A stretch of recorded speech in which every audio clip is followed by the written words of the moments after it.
Continuing our Fox 23 severe weather team coverage with feel-like temperatures in the hundreds today. EMSA says they responded to multiple heat-related calls, taking at least 4 of those people to the hospital. Yeah, the bump in calls prompted EMSA to issue a medical heat alert. Fox 23's Catherine James is live after talking with EMSA tonight. Kat.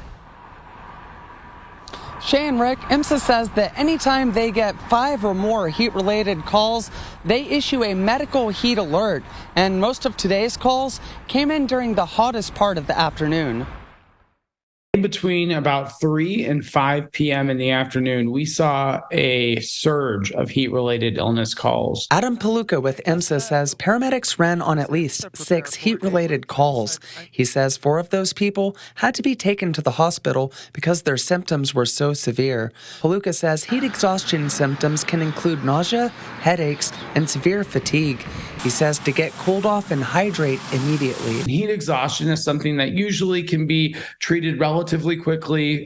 Somebody just needs to get into the air conditioning, get some fluids. What really concerns us is heat stroke. Heat stroke means that your body is shutting down. Paluca says the most common sign of a heat stroke is when someone stops sweating. He says you should immediately call 911 if that happens. If you're outside and it's this hot and you are not sweating, that means that your body can no longer regulate its own temperature, because that's what sweating is. That's your body's way of trying to cool off. Paluca says the back and forth temperatures we've had over the past week is partially to blame for the spike in calls. This sort of, close to triple-digit temperature wave is coming after a pretty cool and mild weekend. And as the summer rolls on, bringing more triple-digit days, he has some simple advice to keep you safe. We say it all summer long, but there's really nothing better to do than to pre-hydrate and make sure you're hydrated if you want to beat the heat.